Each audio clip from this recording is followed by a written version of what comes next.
क्या आप जानते हैं गणेश जी संकट हरने वाले देवता है, पर अपार धन प्रदान करने वाले देवता भी है।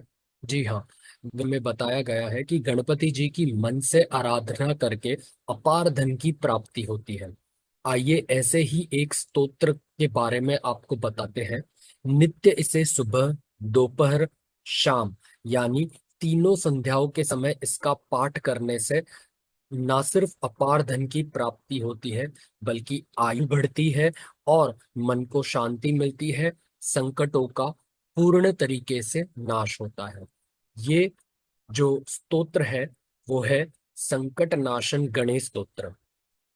पहले संस्कृत में पूरा स्तोत्र पढ़ लेंगे, फिर आपको हिंदी में उसका अर्थ समझाएंगे, ताकि जिन्हें संस्कृत में समझ में ना आए वे हिंदी में भी तीनों संध्याओं के समय इसका पाठ करके इस स्तोत्र का भरपूर फायदा उठा के धन की प्राप्ति कर सकते हैं, अपने संपूर्ण संकटों का नाश कर सकते हैं।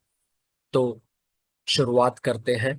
नारद उवाच प्रणम्य शिरसा देवम गौरी पुत्रम विनायकम भक्तावासं स्मरे नित्यम आयु कामार्थ सिद्धये।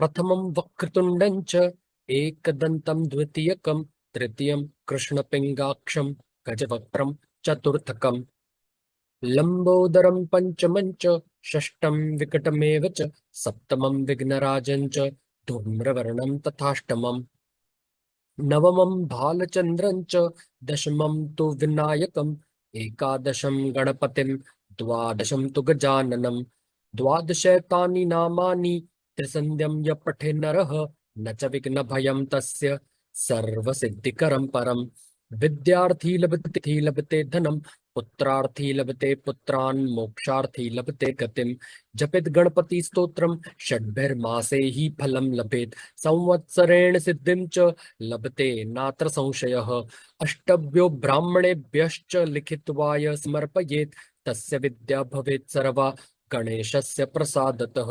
इति श्री नारद पुराणे संकटनाशन गणेश स्तोत्रम संपूर्णम। अब आइए इसका हम हिंदी में अनुवाद करते हैं। नारद जी ने कहा, श्री गणेश जी को नमस्कार। सिर झुकाकर प्रथमेश पहले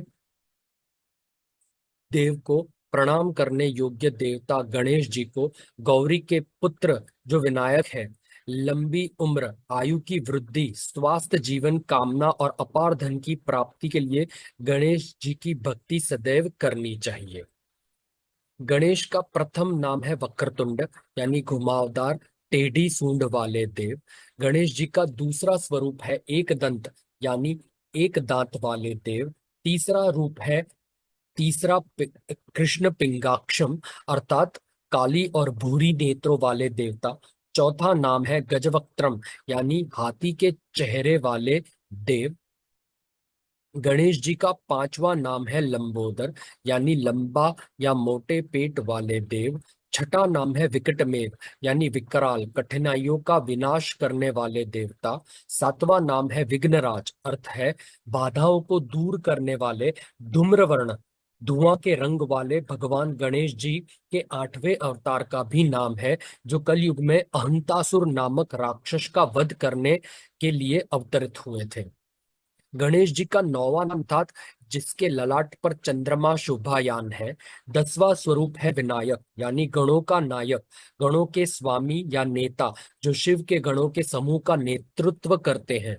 एकादशम यानी अर्थ है 11वां नाम, गणपति यानी गणों के स्वामी। 12वें रूप को गजानन के रूप में जाना जाता है, यानी हाथी के चेहरे के रूप वाले देवता।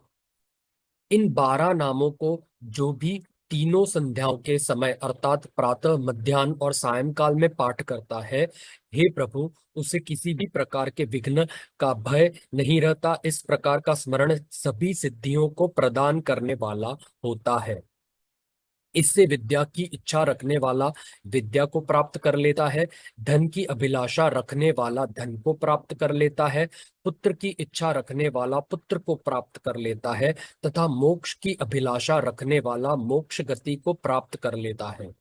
जो इस गणपति स्तोत्र का जप करता है उसे 6 माह के अंदर इच्छित फल प्राप्त हो जाता है तथा 1 वर्ष के भीतर पूर्ण सिद्धि प्राप्त हो जाती है। इसमें किसी भी प्रकार का कोई संदेह संशय नहीं है।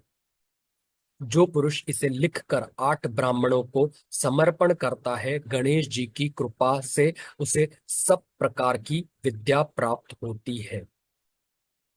गणेश जी का ये जो संकट नाशन स्तोत्र है वो समाप्त।